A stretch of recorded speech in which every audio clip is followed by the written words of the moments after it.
Where'd you go to school before you came here, man? Southside Academy. Ooh, costs a lot of money to go there. Are you rich? No.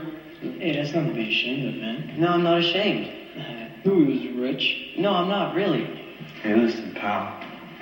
It's obvious you got the bread. Question is, you got sense? I'm serious, man. Do you have sense?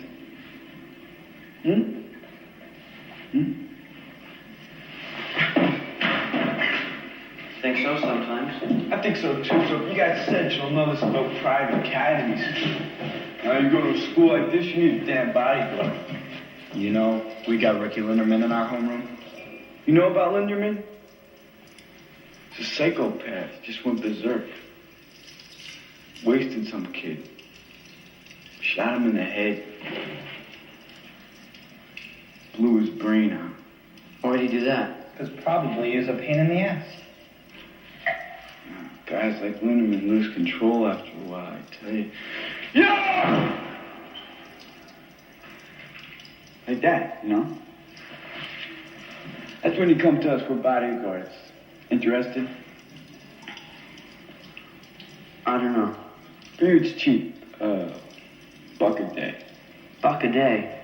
Yeah, buck a day. We give everyone the same deal. You can work it out day to day or week. Any way you want to work it out, man.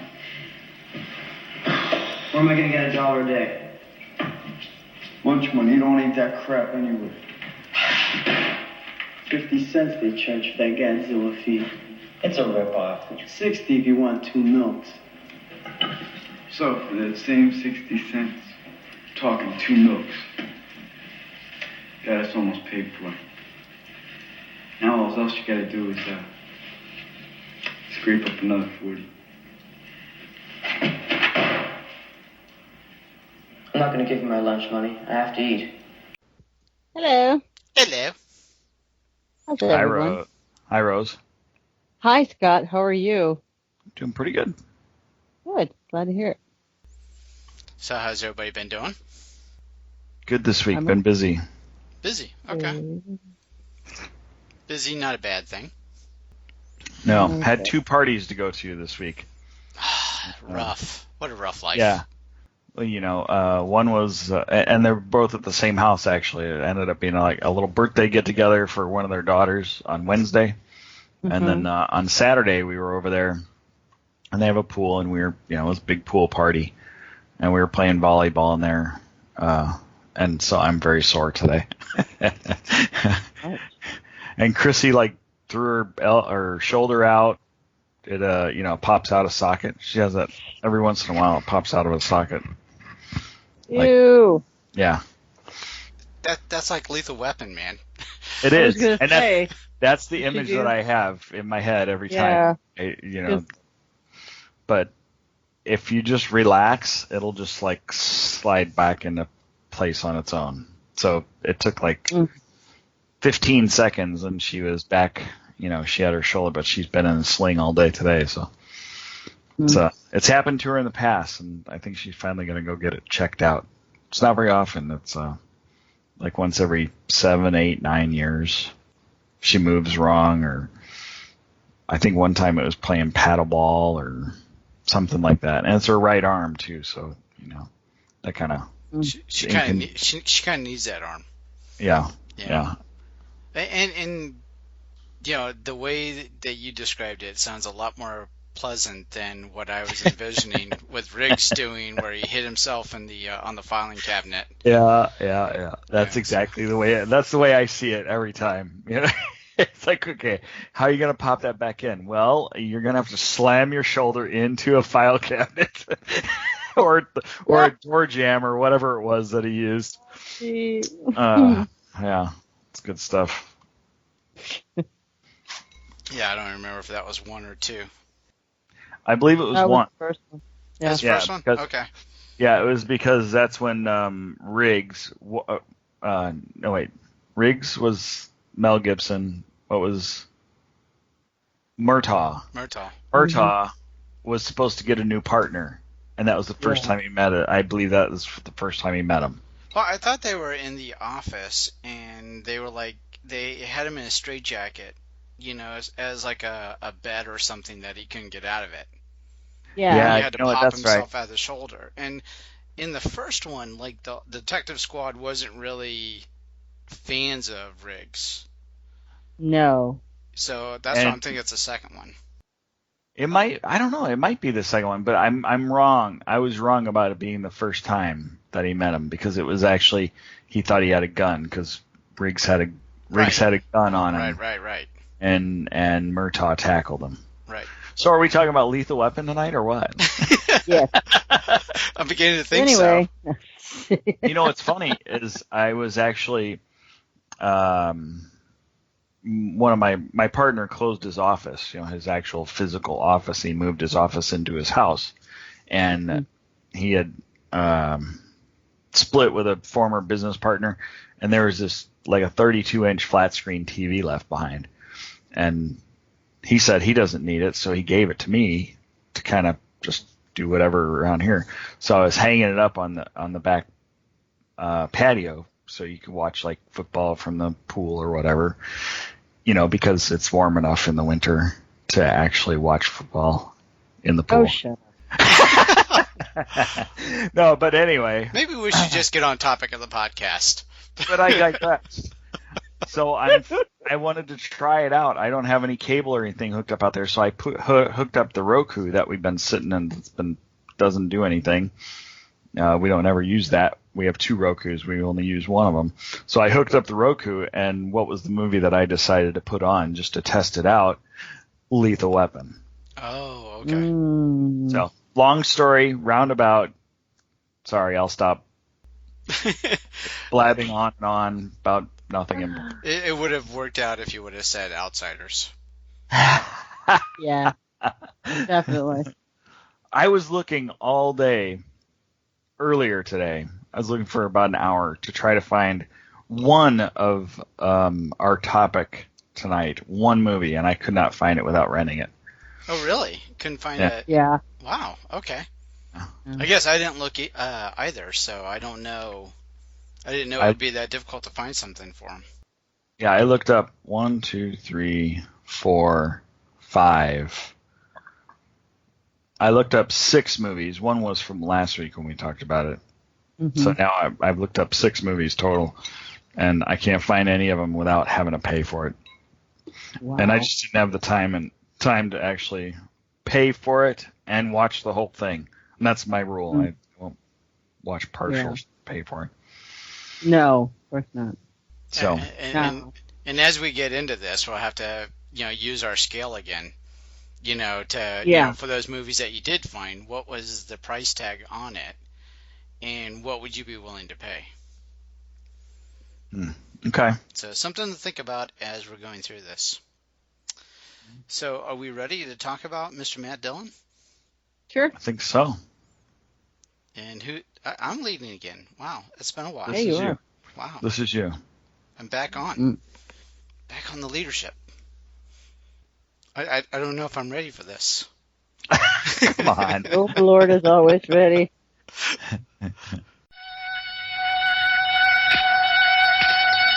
Sword of omens, give me sight beyond sight. Greetings, Starfighter. You have been recruited by the Star League to defend the frontier against Sewer and the Kodan Armada. Get ready. Prepare for blast-off. Hey, Doc, we better back up. We don't have enough road to get up to 88. Roads? Well, we're going, we don't need roads. Remember, no matter where you go, there you are. This is 80's Reboot Overdrive Podcast. We were dancing just like Swayze when Jennifer Grey had a nose. Oh, how I miss the 80s, but I'm too young to really know. Too young to know. Oh my god. That is like so dated. Alright, this is 80s Reboot Overdrive, and I am Dave. Online I've got 80s Music Girl Rose. Hi, y'all. And 80s Auto Reverse, Scott. Good evening, everybody. Or should I say good evening? No. Well, good day. Hello. How about hello? Yeah, whenever you're listening, it's good day, whatever good morning. It is, yes. Yeah, whatever it is. There you go. I guess the listener does, they're probably starting to learn that we usually record all of our sessions in the evening because we say that a lot. Good night, everybody, whatever. We do. So, we have to think about that because, for me, I know that a lot of times I'm listening to podcasts, it's in the morning. So, right. I listen to mine at any time of day. It's just kind of random. Oh, okay. What about you, Rose? When's your podcast listening? At work mostly. At work? In the morning. In the morning. All right. So when we say good evening, then we're messing you up because you're like, all right, must be time to go, and it could be 9 o'clock in the morning. I know. Yeah. Isn't that crazy? Exactly. All right. So topic of choice. We're talking about The Outsiders. We're continuing our saga of going through our 80s icon episodes. This is covering Mr. Matt Dillon, where we're going to be finding out, are we going to do it for Johnny, man? We're, this is, very iconic actor in the 1980s. There's plenty of things to talk about for this guy. So we're going to jump right in talking about his filmography.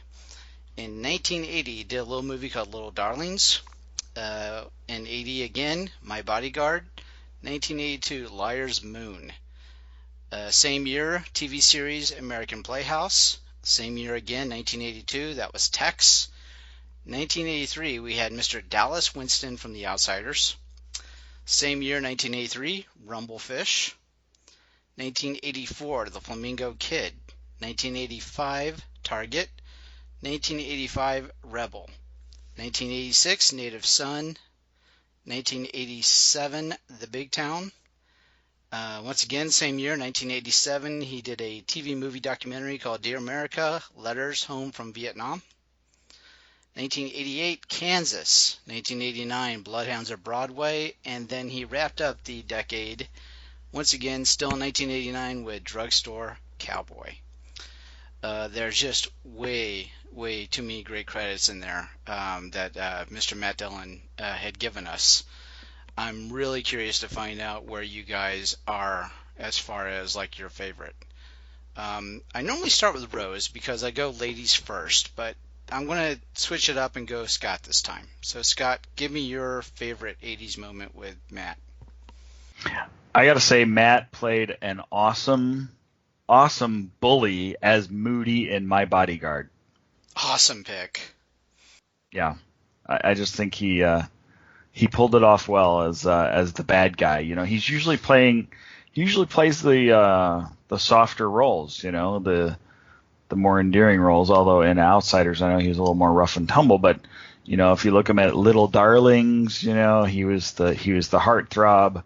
And it goes on Tex. He was kind of he had this more of a serious side to him, and along with Rumblefish and The Outsiders, he was like I said, a little more tough guy, but loved him in My Bodyguard. Awesome role as Moody. He really did. He really did convince me that he was a jerk throughout the whole movie. He was good stuff. So that's my favorite moment. Yeah, definitely one of my favorites. Also, Rose, how do you feel about My Bodyguard? I never watched it. Never saw it. Wow, you know what? You really need to watch this one. It's a really good one. It was very well done. Okay. I think you'd enjoy it. I'll have to add that to the list. Homework. More homework.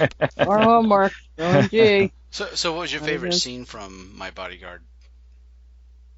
If I've never seen it? No, I'm talking to Scott again. Sorry. Oh, I'm sorry. No, that's fine. I guess it wasn't necessarily focused on Matt Dillon himself, but the end fight scene, when actually Moody loses to Christopher Makepeace. Yeah, I want to call him Rudy, but that's it. That was his name in Meatballs. Right. I cannot remember his character name now. Anyway, so Peach was his last name. I remember that. Right. Because they kept picking on him about being a fruit. But Clifford. Right, Clifford. Thank you. Yep. Oh, turn off my phone notifications here. Sorry about that. I don't know if you guys heard it. Mm-hmm. Anyway, so I just thought the end fight scene between him and Clifford it was just it was a good scene, and the fact that he got beat was awesome. Yeah. Because you didn't want him to win at all. You wanted him to lose, and you wanted Clifford to be the one to do it, not Adam Baldwin's character. Yeah, Linderman. Yeah, I guess one of my favorite scenes out of that movie is when Moody first comes into the classroom, and he walks up and everybody's like, Moody, and he walks to the teacher and gives her an apple. Very swarmy, very, just you could read it right there that he was just the, just the jerk, and just being very, Eddie Haskell kind of a thing. And then later on, you caught him, in the bathroom and trying to hit up the kids for their lunch money and making logical choice of, well, if if you skip that extra milk, then that's another 25 cents, and it was just kind of like, yeah. It was great 80s pricing too. So it was definitely, definitely a fun movie. I enjoyed that one. So Rose, what's your favorite Matt Dillon 80s moment? Outsiders is a given, because basically the Icon series is based on that. And he had a very good character in Outsiders. But honestly, I didn't watch a whole lot of Matt Dillon in the 80s for some reason. He didn't really appeal to me then. As I got older, I went and revisited a lot of the stuff that he did. But one of the movies I saw, particularly because it had one of my favorite actors in it, Andrew McCarthy, is the movie Kansas. And Matt Dillon plays a very convincing person that lives on the edge. And he seems fairly comfortable there. So it's, here's Andrew McCarthy playing. He's got that nice guy thing going. I think that's probably what hindered his career a bit. He's always playing the nice guy. And then he teams up with Matt Dillon's character and doesn't realize he's a violent bank robber. So like, ooh, bad judgment call there. Oops. But yeah, I know, right? So he's in over his head, unfortunately. But anytime you have, I think, if you need a bad guy or you need a tough guy or somebody that's mouthy, like, who do we put in that role? Oh, Matt Dillon. Okay, yeah, because there's been a couple of times when he's done comedies and stuff when he did something about Mary, but that's not 80s, when he actually came across as somebody who's kind of dorky. But still very swarmy, though. Yeah, but he didn't play really. That well. He does, but he doesn't. Even as dorky as he wasn't. He kind of had that edge to him. Like, I don't know if I want to mess with this guy. Right. It's a few quarters short of $1, so. But yeah. So I'm not that familiar with Kansas. What's the synopsis of that one? About a young man that comes home to his hometown to attend a wedding, and he picks up this guy, he's a drifter, off the road, and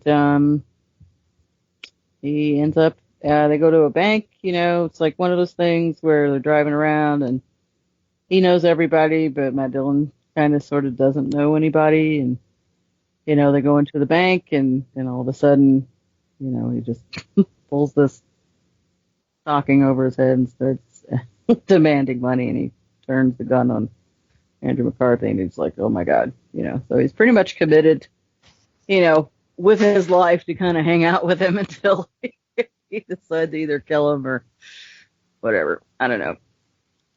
It was a while ago when I saw it. I just remember him being really psychotic. Matt Dillon, not Andrew McCarthy. Yeah, I assume that's what you meant. So, Scott, have you seen that one? I believe I saw it. I don't remember it very well. I remember kind of the premise as Rose was talking about it and reading a little bit about the on the IMDb. I recall some of it.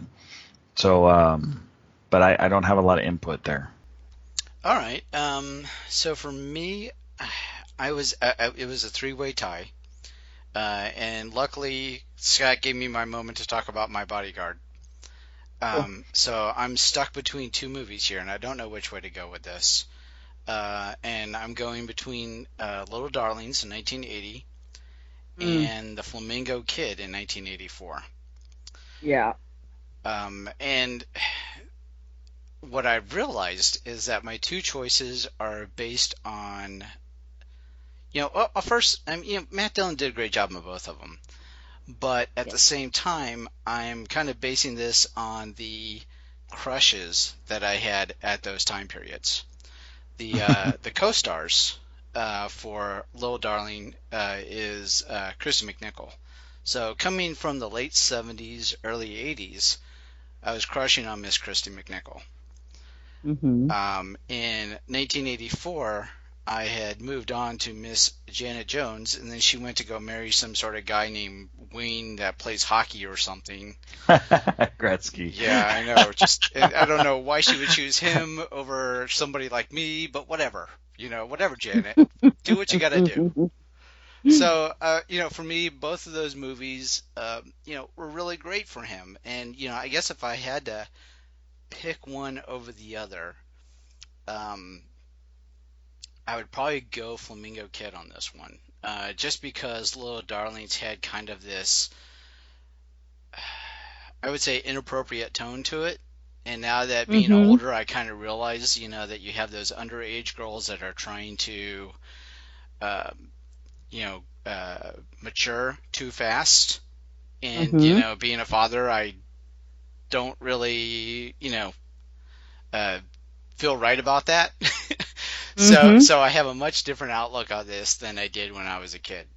But, still a great movie. Still loved what Matt Dillon brought to it. Thought he did great as kind of the rough guy from the other side of the lake. That was kind of the counterpart to the rougher girl that was Kristen McNichol for Little Darlings. But being the Flamingo Kid, since I picked that one, what it is a premise of, I think it was the early 60s, and he's a young gentleman who just graduated high school, doesn't know what he wants to do with his life, and he ends up getting a job at this club. And he's like a cabana boy and that kind of thing, and then he kind of hooks up with this mentor who's teaching him how to be successful in his own rights, and he's kind of a well-known, or I don't want to say well-known, but just very successful gin rummy player, and then he's trying to teach Matt Dillon's character the proper way or the angles to succeed and be good at this kind of thing. But then Matt Dillon starts to realize that this guy that he idolized and was an icon to him, has some flaws also. So it was really kind of a learning moment where you realize that the people that you idolize have their own sets of flaws, and you've got to kind of take that into account, and then realize that everybody's not perfect. And I think that that's what that movie did. Let alone, once again, Janet Jones, being in there too. So, for me, Flamingo Kid. Yeah, I remember enjoying that movie. I remember watching it a couple times, and it was a good one. I can't remember specific scenes or anything that jumps out at me, but I do remember watching it and liking it. when it was out at the video or out on VHS, you know. VHS. So, Rose, was that something you caught, Flamingo Kid? Did I? I don't think so. No? All right. No, didn't watch that one for some reason. It was just always one of those movies that I saw on the video shelf, and I'd go, nah, okay, no. Yeah, And keep moving. Yeah, and you know, I guess if we were to apply the, you know, how much would you pay for this one? Mm-hmm. I've got to say that it wouldn't be high. It wouldn't be a big price tag. Right. I think it's an enjoyable film. For the reasons I outlined. Mm-hmm. But it's not one of those that I've revisited a lot. Right. It could have been because it wasn't easy to find or it wasn't out there that was free. Right. So I'm sitting here struggling in my mind. You know, what would be the price tag if I saw it on demand? What would that price tag have to be in order for me to hit yes to it? And I almost want to say it's got to be like 99 cents. Wow. Yeah, so I mean, it's got to be free to 99 cents for me to commit. Otherwise, I'm going to move on. And I hate to make it sound like it's a bad movie. It's not a bad movie at all. It's just one of those that you don't need to revisit over and over and over again. Yeah. You know, this is true. Yeah. So it's a good watch, though. Yeah. All right, so Little Darlings, I touched on that. What are you guys' thoughts on that one? Oh, that's classic. I love that movie. I was on the Christy McNichol bandwagon also at the time. I thought she was cute. Something about her was, I think it was the tomboyish kind of, you know, she was more average than the you know, what we would call model type actresses at the time or whatever. Yeah. She was more relatable on a more relatable scale, and I just always liked her. I liked her in a lot of the things she did back then. And Tatum O'Neal was in that one too. Tatum O'Neal, and along with what was the girl that was in Sex and the City? The redhead. Parker? No. What's her name? No, not Sarah Jessica Parker. It was the redhead. Oh, I have no clue. Yeah, she was in Little Darlings also. I mean, hold on. Oh, was she? Yes. She was a young girl. She was Cynthia Nixon. The delay as I looked Sunshine. Her name was Sunshine. She was like a little hippie chick. Cynthia Nixon. Yeah. That's her, Cynthia Nixon, correct. Yeah, she played a little hippie chick that was in there. Who was on, I think she was on Christy McNichol's, like, side. You know, they broke up into kind of teams where, one group of girls were rooting for, Team Angel and Team, Ferris. Ferris, thank you, yes. Yeah. And Ferris was going, and Ferris was Tatum O'Neal, and she was going for one of the instructors, right? Yes, and a very young Armand Asante. Oh, actually. Yeah, that's right, yes. Yeah, he was pretty hot back then. Yeah. And then, he'd be of good course, for Christy an 80s McNichol. icon. You think? Wouldn't he? I'll have to look at his resume. Yeah. His filmography. Resume. his filmography, yeah. Yeah, like Little Darlings, loved it. I've seen it many times. I just noticed that he was also in Private Benjamin. So, back to Armand. So Little Darlings, that was definitely one of my favorites also. I guess Liar's Moon. Did you guys do anything for that one? I don't remember that one at all. Me either. Never saw it. Wow, okay. I'm the same way. But I just remember it being iconic for some reason. I just don't know why. And we'll probably weird. booed at for our listeners for that one. Well, boo away. Can't watch everything, for crying out loud. All right. So we got to get to the namesake of this icon series, Outsiders. Mm-hmm. You know, when we talked about Patrick Swayze, we talked about how he was kind of this natural-born leader. You know, the person that you went to when you were the, of the lesser group or the downtrodden or the greasers, if you will. And, this was just the guy that gravitated to the top. Dallas Winston in The Outsiders was the guy that you came to if you killed somebody and you need to go on the limb. Yeah, he was. He's like, he knew where to find the hookers, the guns, bad whiskey. Yeah, he was that guy. Yeah, he was the guy. Totally, I agree with that. He was the guy that knew a guy. Yeah, he had people. So, it's like, okay, Johnny killed a Soch. All right, well, here's what you got to do. Yeah. It was just kind of like, you had all that ready? You you had the plan, just in case you had to go on the limb. So I loved it. I absolutely loved his character in The Outsiders, just for, the fact that he was kind of the personification of what you thought a greaser would be.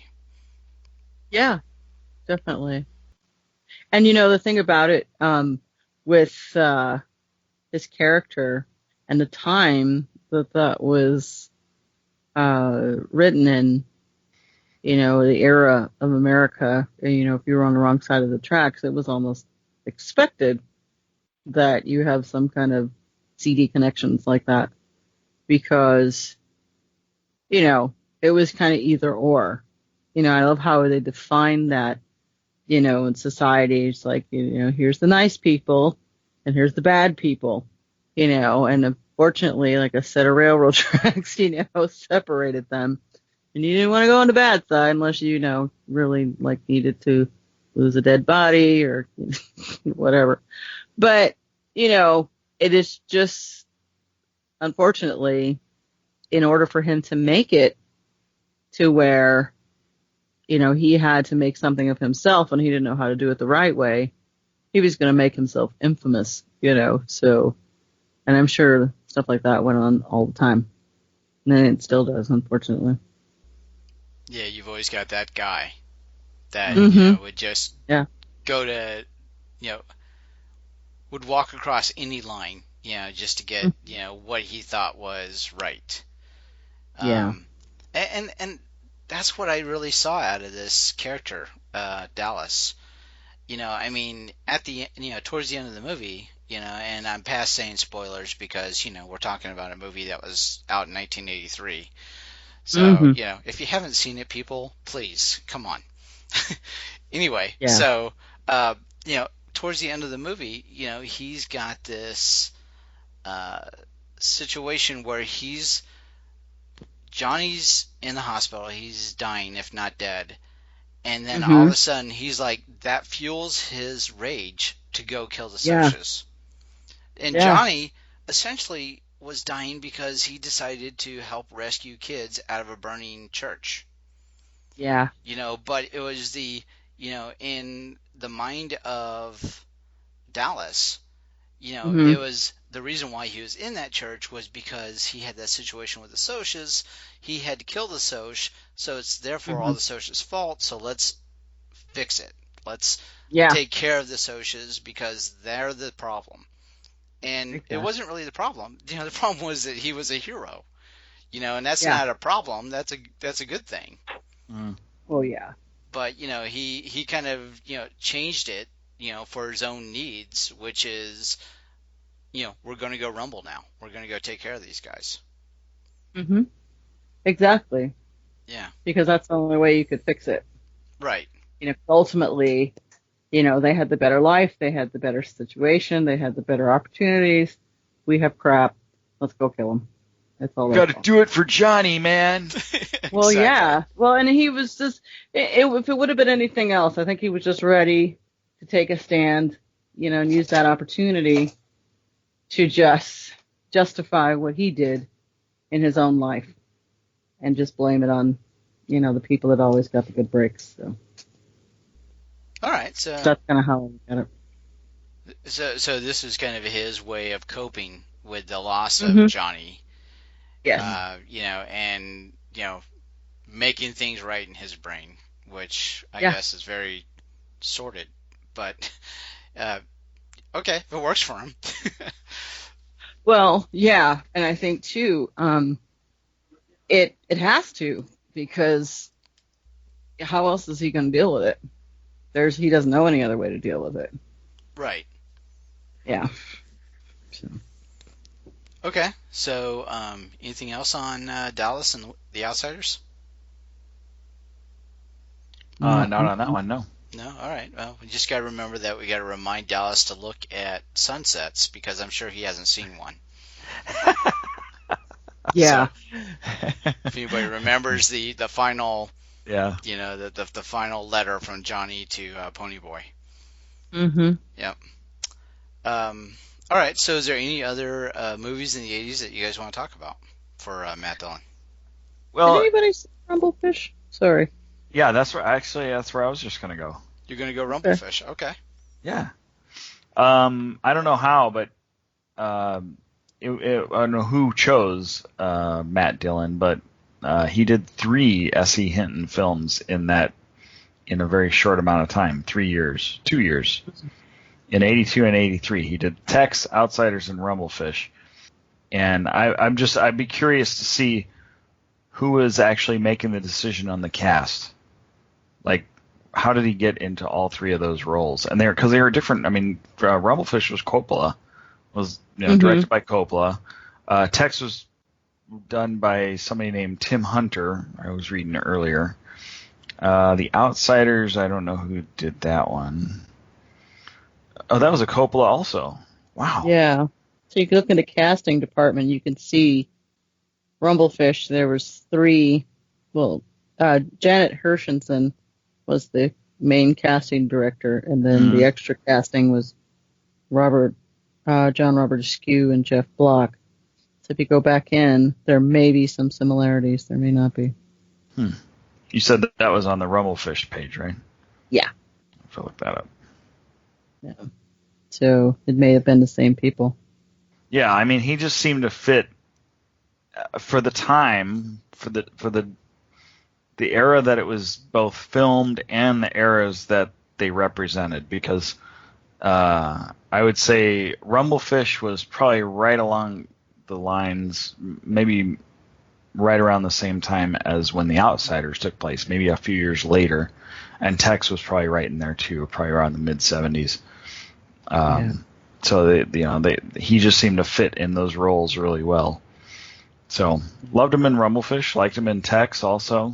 I read all those books back, when I was in 6th or 7th grade. So it was very relatable at the time. Yeah. Yeah, I just checked all those, and there goes my theory, blown to hell. So what? I don't know. None of those people worked on. None of them worked together. Of those films together. So yeah. So I was like, so much for that idea. So the one. Should have just run with it, Rose. Come on. The one common. No, I own my mistake. The one common thread would have been S.E. Hinton, who also wrote the screenplay for Rumblefish. So I wonder if she wrote the screenplay for the others and had some influence on who was actually going to play certain parts. I don't know. I'm not looking. You could only make my movie if you put in Matt Dillon. Is that? There you go. Well, and he probably epitomized, each one of those characters, and if there's a common thread between all 3 of them, then there you have your answer. Mm-hmm.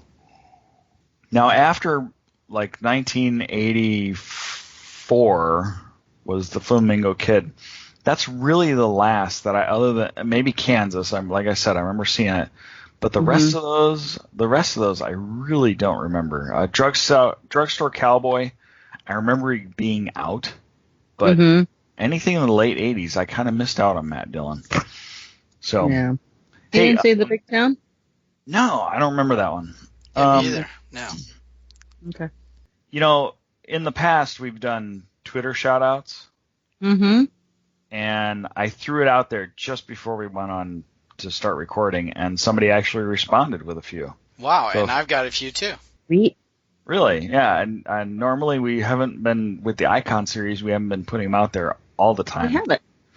Yeah. But I just wanted to throw this out there. Tristan Lofting, at Tristan Lofting on Twitter.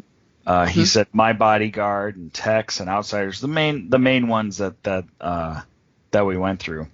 He said he's seen Little Darlings and Native Son, but he didn't like Little Darlings. Yeah, I didn't care for that one either. Anyway, and I've got 3 Twitter shout-outs. Cool. Oh wow. Okay, now there's something that he brought up, that Tristan brought up, that is not on the list, I don't think. Ooh. I didn't see it on IMDb, but I know this movie. What is it? It is called The Great 4th of July and Other Disasters. It is not on his IMDb page. And I will tell you, this is a very interesting movie that Tristan brings. This movie was narrated and written by the same guy that did Christmas Story. And it's along the same lines. It's the same humor. It's everything the same.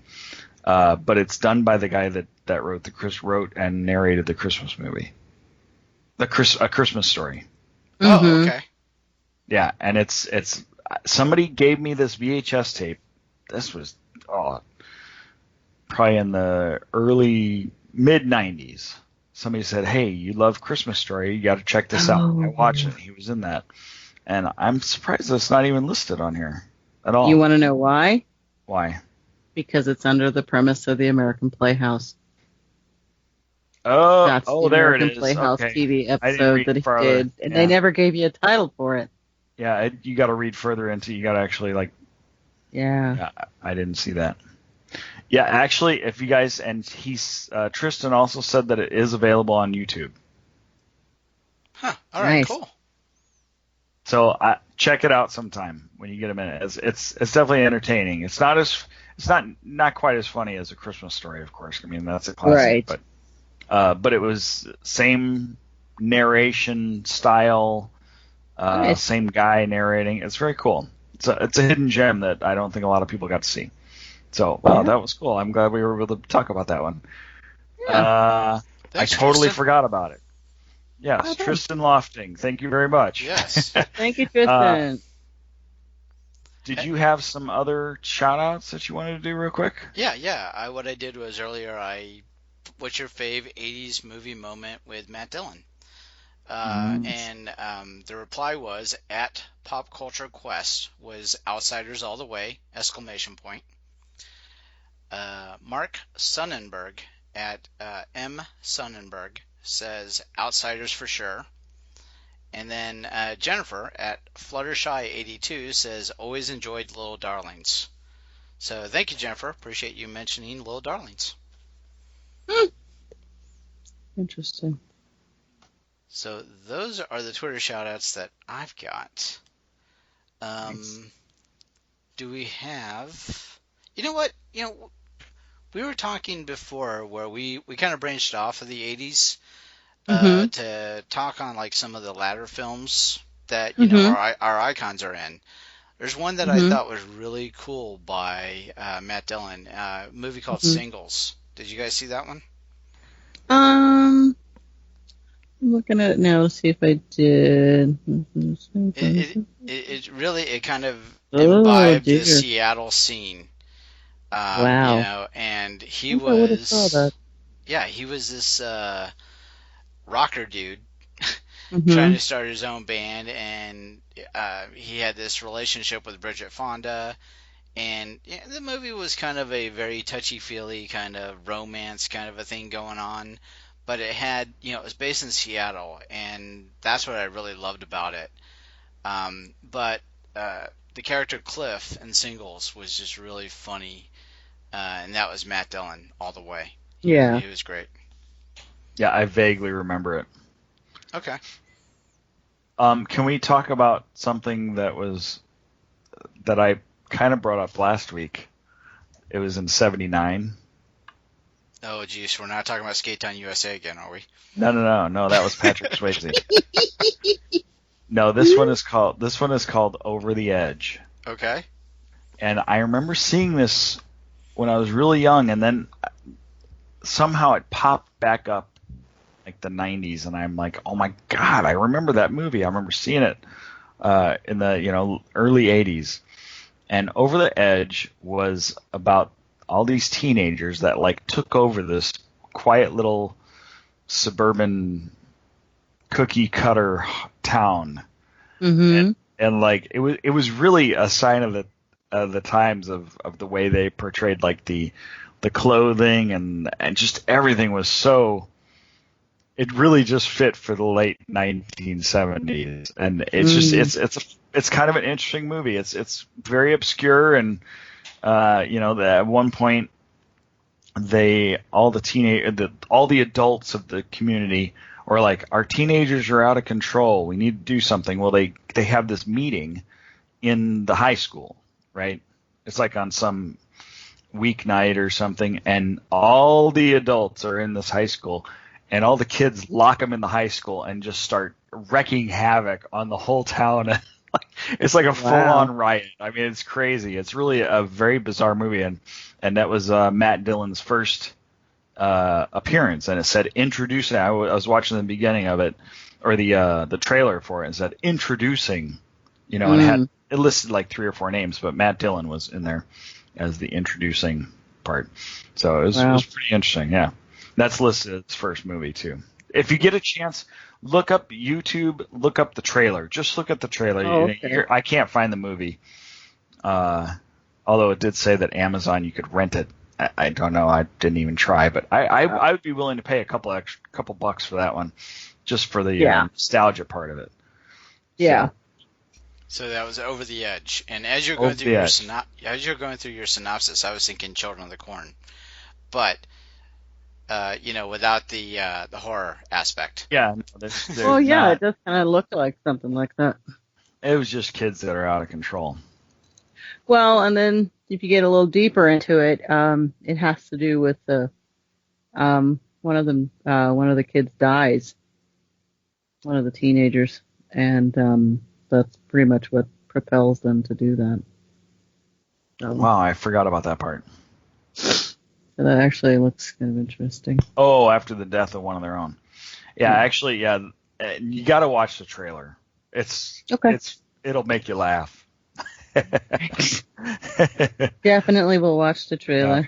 And then there's a couple scenes that I was able to find that were, like 2, 3, 4 minute scenes that you can watch, like a party scene. Yeah. So anyway, okay. So if you want to talk about ladder stuff, though.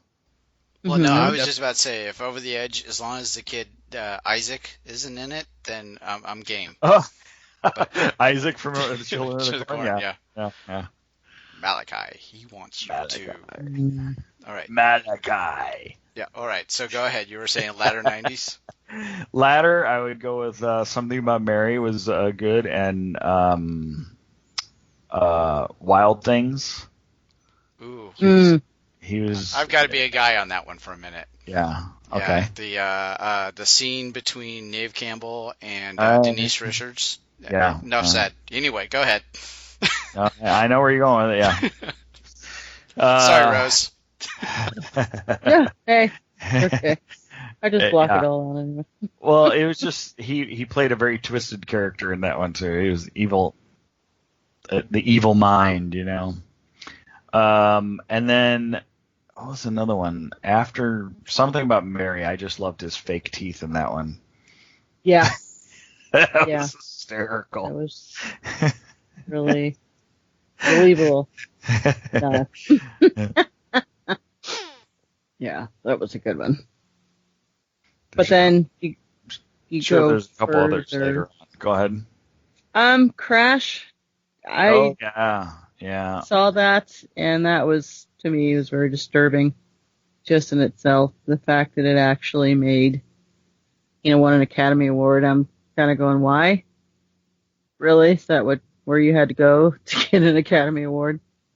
Yeah, it was pretty potent movie. Yeah, it was. And then for him to be in Herbie Fully Loaded, never saw the movie, but all the Herbie movies to me, is it Dean Jones? Is that who was? Yeah, the originals. Yeah. Yeah, he's just a clean cut guy that kind of a la-di-da. I wear a tie and a suit and blah blah blah, and I drink milk and eat cookies and all my vegetables. I just I'm thinking, Matt Dillon, really?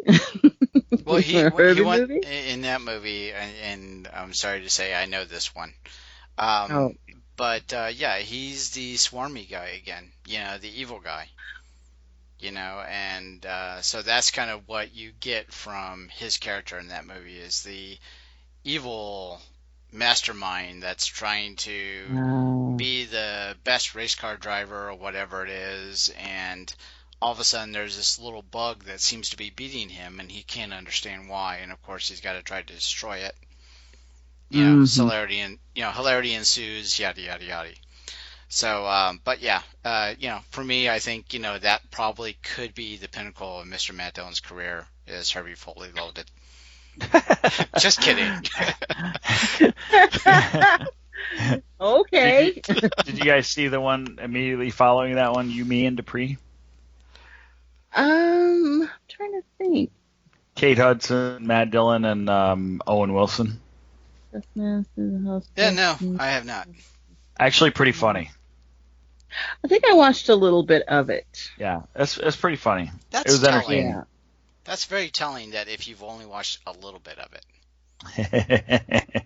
I know, I can understand that. You were interrupted, right, Rose? Yes. Okay, all right. So you wanted to watch the rest of it. You just never revisited it.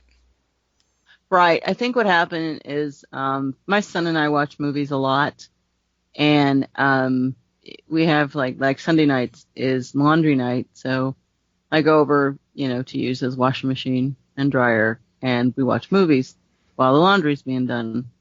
Well, it was one of those where I wasn't that interested in it anyway, and he put it on. He's like, you never know, you might like it, and he ended up falling asleep, and I think I changed it. Oh, okay. So, yeah. So it was one of those that... No, and once again, that's telling. You changed it. So it didn't catch your interest. No, not at all. I got you. Yeah. All right. That doesn't mean it's a bad movie. I'm just, Just not on your hit list of movies. There you go. I got you. All right, so we should do some final thoughts on Mr. Matt Dillon. Let's go ahead and start with Rose. Well, Mr. Matt Dillon has had a very lucrative career in his young life.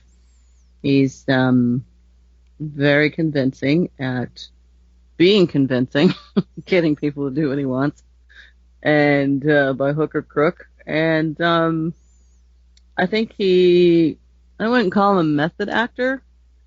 He's definitely a character actor, but he's really cemented a name for himself in Hollywood, and I like to see it when there's continuity in the decades, where you see someone who's up and coming and they have make a really big splash in a certain decade, and maybe later on not so much, but then they come back and redeem themselves, and they just keep going, and they're still working, and people pretty much know, okay, yeah, we want some guy that's going to take you out and knows how to get rid of the body, and we're going to hire Matt Dillon to play that character. He's the guy. He's definitely the guy that you would hire to do that. I'm not saying that. I mean, he's probably like a really super nice guy in real life, and that's probably how he's able to get away with that, because it's just an unbelievable part of his personality, and that's what acting is all about. And I think a lot of people that you talk to that, if they're given the choice between playing the good guy or the bad guy, they're choosing the bad guy just because there's more meat there. There's more that you can throw into it. And I think Matt found a way of doing that, and making it so believable. And a lot of what I was talking about with The Outsiders, exactly what you were saying. He's just the guy that's going to get it done. You may not agree with his methods, but he'll be there for you. And it may not go down that road that you're comfortable with, but he'll be there. And I think there's a lot of what you get from the personification of his acting through the 80s, and I think that's what he brought to it. So I jumped in with my final thought on that one. Cool. So Scott, I have a lot of respect for Matt Dillon. I think he's done a good job over the years. I'm trying to think back, and there was never anything like in the news about him that he was he had drug problems or drinking problems. He always kind of kept his nose clean. And I think just having that influence of being part of Hollywood, it's hard to keep your business to yourself. And I just don't recall anything really jumping out that he was ever in any kind of trouble. And I think that says a lot about a person when you can kind of just be a normal person, even living in the Hollywood lifestyle, And I like him as an actor. I think he did a great job of portraying the characters he did, and he sold me on every one of them. You know what I mean? Mm-hmm. You believed him, like you said, Rose. He was believable. So. You saw him in My Bodyguard, and you were like, yeah, moody. Oh, he was total dirtbag. Yeah, he was. He was a total dirtbag. Completely believable in that. You hated him. Yes. Halfway through the movie, you're like, somebody just needs to just drive him out to the desert and leave him for, to whatever. Mm-hmm. Anyway. Yeah, you just did not like him, and so I his characters. He's always done a good job portraying them. So he's a good actor. Hence the term acting. Yes. All right, so now we go on to our social media credentials. We are going to start with Rose. So let's see, where am I? 80's Music Girl at Twitter. 80's Music Girl on Instagram, and 80's Music Girl on Facebook. Scott. I am at 80's Auto Reverse on Twitter and at Scott's Eye on Twitter, and you can also find the page on Facebook at 80's Mixtape Auto Reverse. Real quick, something just jumped out at me. One of his quotes. He says, and this is very good. It's very short. I don't worry about whether a character is likable as long as the character is believable. Nice. Way to sum it up. Yep. Yeah, exactly. That definitely sums up exactly what we've been talking about. Mm-hmm. Yeah, he's not checking the barometer of saying, I don't want to play that guy because he's, he's got kind of an edge to him. He's not worried about that. Yeah. Yeah, you give him the the meat of being able to bring what he needs to the character. That sounds like that's when he's all in. So somehow he looked at the script of Something About Mary or Herbie Fully Reloaded and said, "That's it. I'm there." I'm in. All right, cool. So I'm Dave. I take care of our 80's Reboot accounts, and that's Twitter at 80's Reboot, 80'sreboot.tumblr.com, facebook.com/80's Reboot, and then if you want to email us, that's 80'sreboot@gmail.com, and there's also a blog that's out there. That's southgatemediagroup.com/80's Reboot blog. But the thing that's more important than any of that stuff, which of course, I want you to go out there and hit the follow button and do the like and all that kind of good jazz. Rate, review on iTunes. Please go out there, do that. Go on iTunes, find 80's Reboot Overdrive, which I hope that's how you found us now, and give us a rating review. It's going to help people find us and make us our 80's empire, so that we can take over the world. So if you could do that for us, that'd be awesome. So, with that, we appreciate you reliving the 80's with us, and have a great night. Evening, morning, whatever you're listening. Yay. Take care, everybody. Bye. Bye. We hope you've enjoyed this show. This podcast is part of the 80s Reboot Overdrive channel on Southgate Media Group. You can follow us on Facebook on the 80s Reboot group page. We're also on Twitter and Tumblr at 80s Reboot. We invite you to check out all the wonderful podcasts and blogs available at southgatemediagroup.com. And thank you for reliving the 80s. And I just found another great tidbit. Uh-oh. Let's hear it. On Over the Edge. This is his comments on making Over the Edge. Says there were 5 of us they brought out from New York. Only 2 of the young actors in the movie were actually professionals, Vincent Spano and Pamela Ludwig. The other 3 guys, Michael Eric Kramer, Tom Fergus, and myself, he says, we were just guys they found. We auditioned and we got the job. It was great. We shot in Colorado, and I might as well have been on Mars.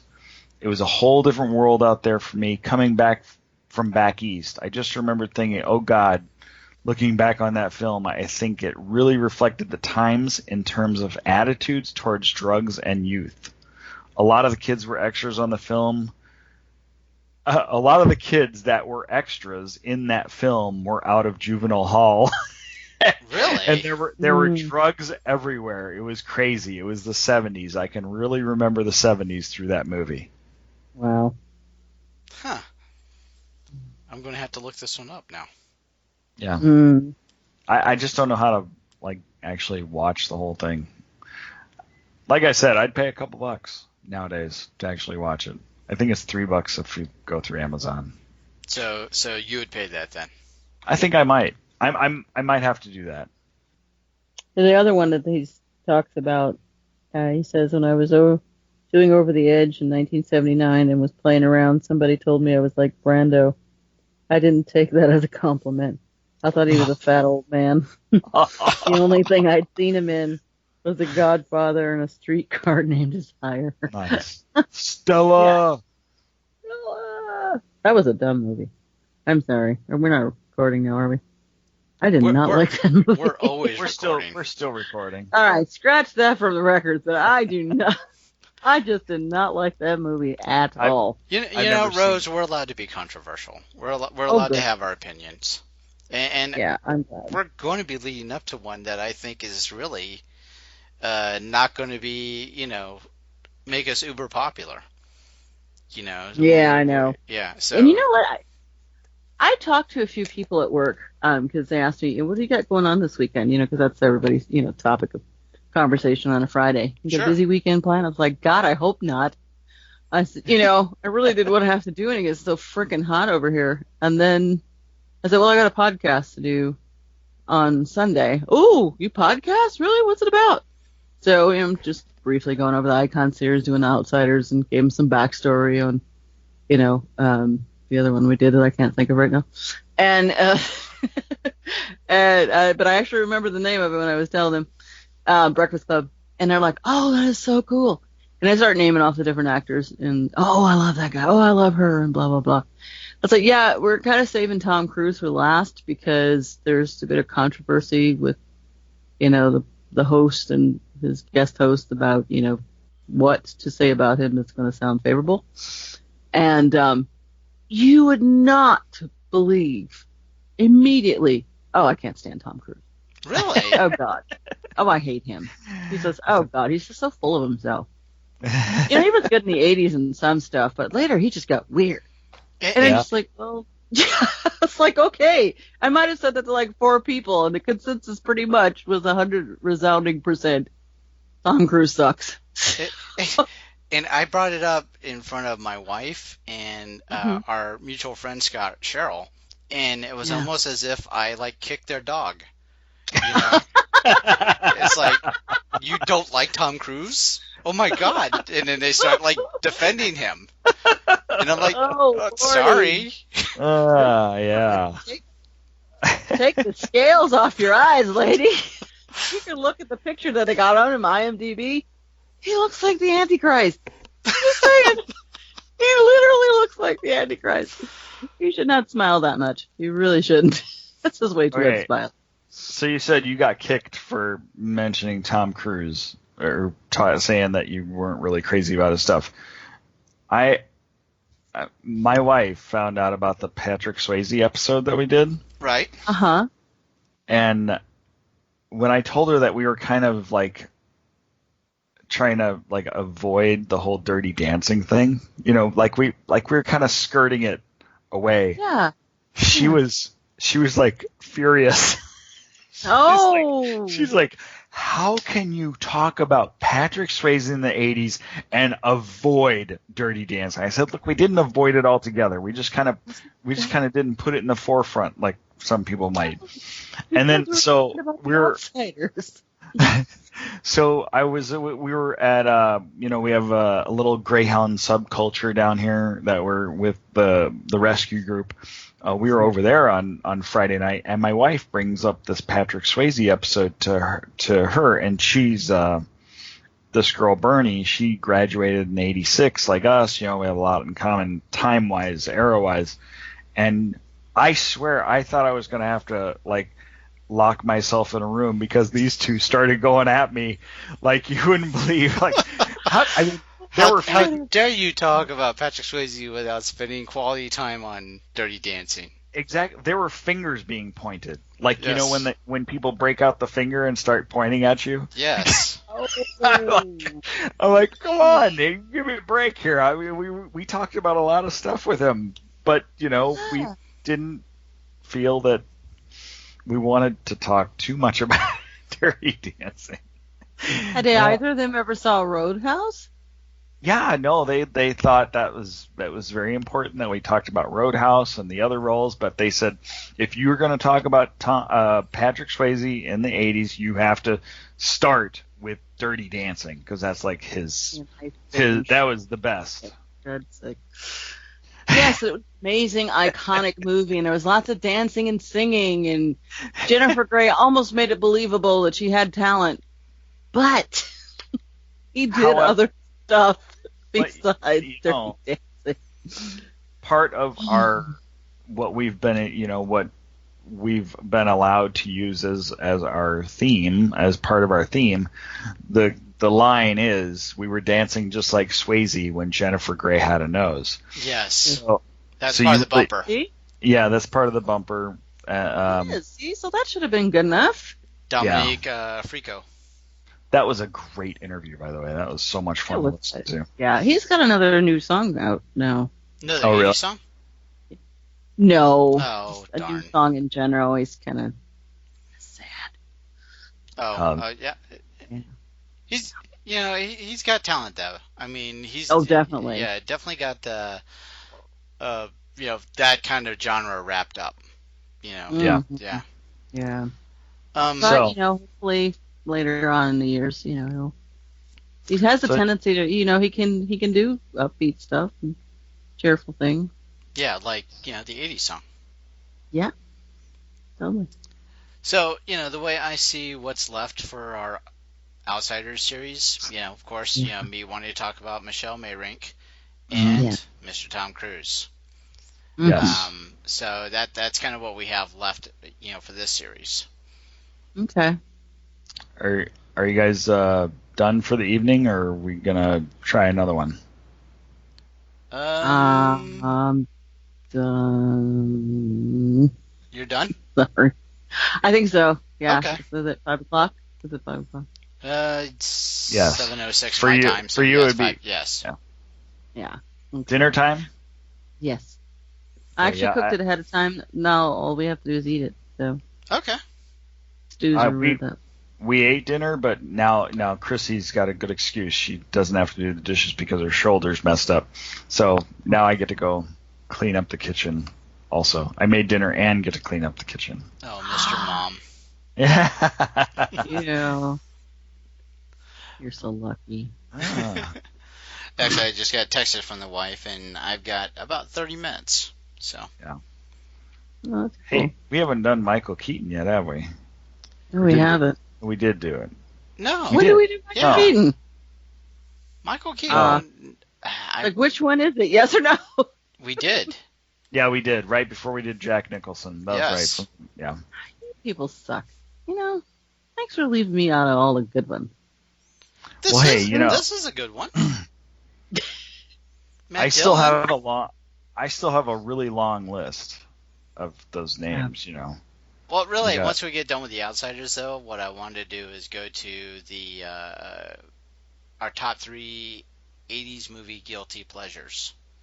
Okay, we can do that. So I'm hoping to do that after we get done with the other two on this one.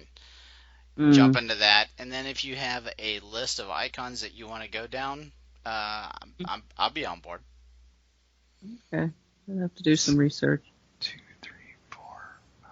But I could just, James Spader, Andrew McCarthy. And I almost want to say that rather than, before we go back into another icon, then let's do this. Let's, after our guilty pleasure one, let's do an episode where we talk about our favorite 80s bullies / bad guys. Okay. Well, that would almost be the same person. Yeah. If my guilty pleasure from the 80s is Jack Speck. Okay. Oh, a little Spader. Oh, yeah. Right? A lot of Spader. Love James Spader. A lot of Spader. Yeah, he was great in that kind of role. He was good in Less Than Zero. Well, I mean, any movie that, oddly enough, in Jack Speck, he actually plays a fairly normal guy. Yeah. He's a twin. Okay, I don't know if you know the premise of it. He plays a doctor, and he's advocate for the people, etc., blah, blah, blah. And then his twin probably is just as smart, but he just has a bit of a sordid past, a few arrests here and there for petty crimes, and he's a shoe salesman. So, yeah. Al Bundy. A little bit more attitude now. Oh, okay. Yeah, but it's 80s indie at its finest. That's all I'm saying. All right. Okay. I have a list of about 15 more people that we can do. Oh, wow. And it's not necessarily about like a movie series, it's just actors basically that did a lot. I mean, like definitely John Candy is up on my list very high. Definitely. Love John Candy. Richard Pryor should be in there.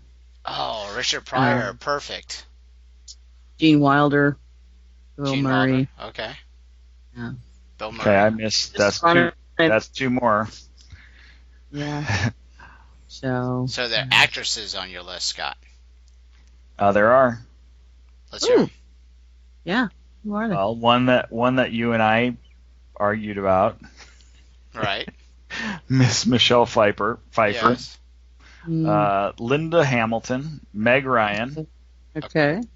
And then we can go sappy and go with Deborah Winger. Okay. She was very, a strong actress then. And Elizabeth Shue. All right. So, but then I got, I have also Mel Gibson, Bill Murray, Rick Moranis, John Candy, Sly. Yeah.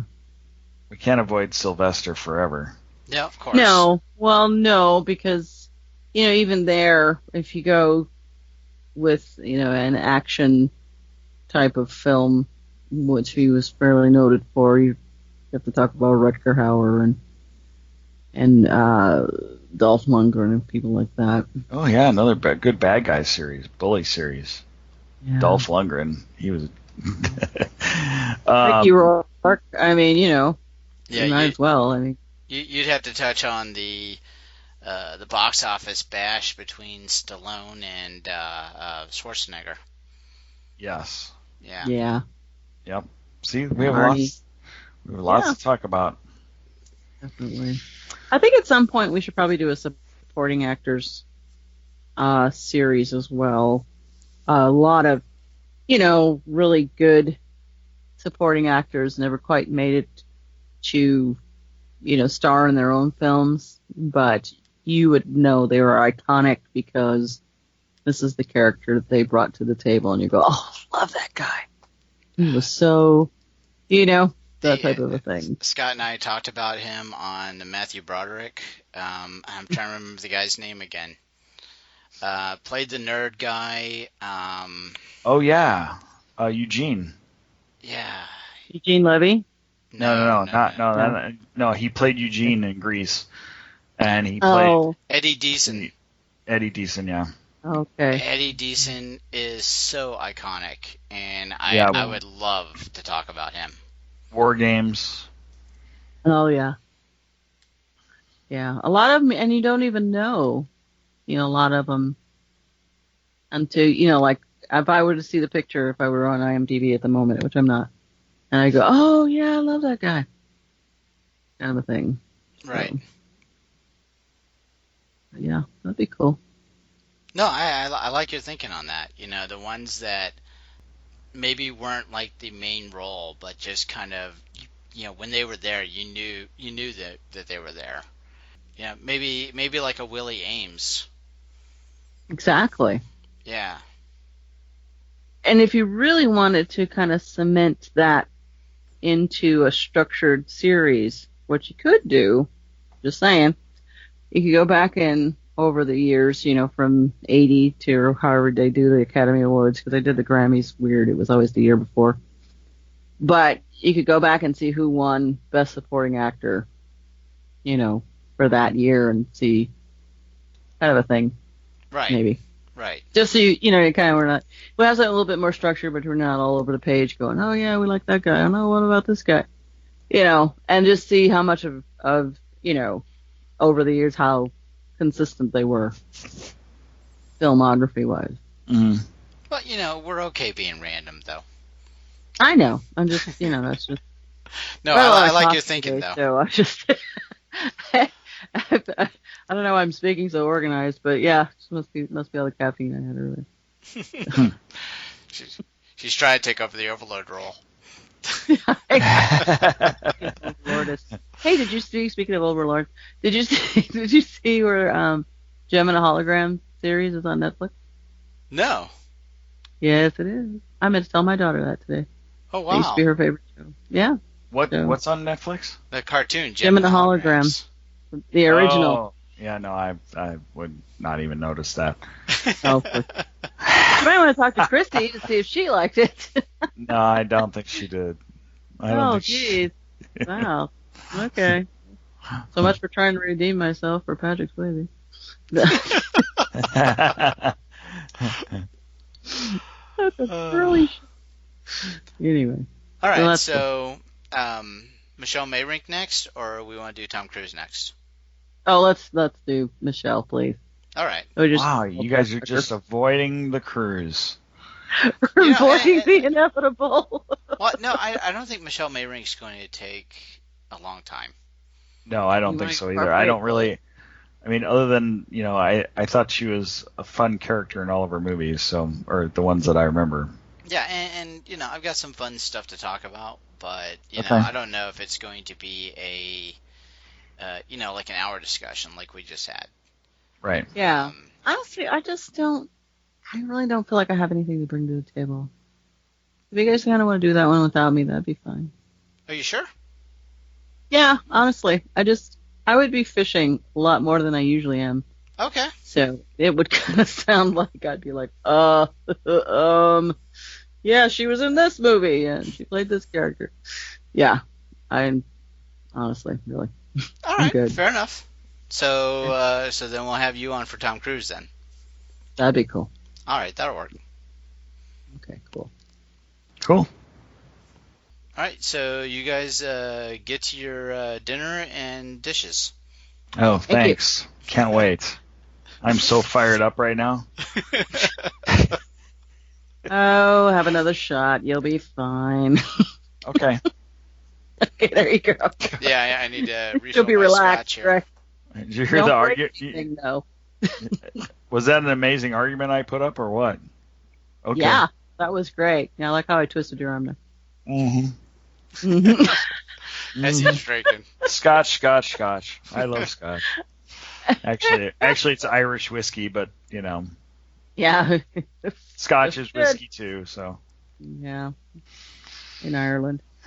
All right, guys. All right, good night. All right. Catch you later. Yep. Bye-bye. Bye. Have a good week. Bye.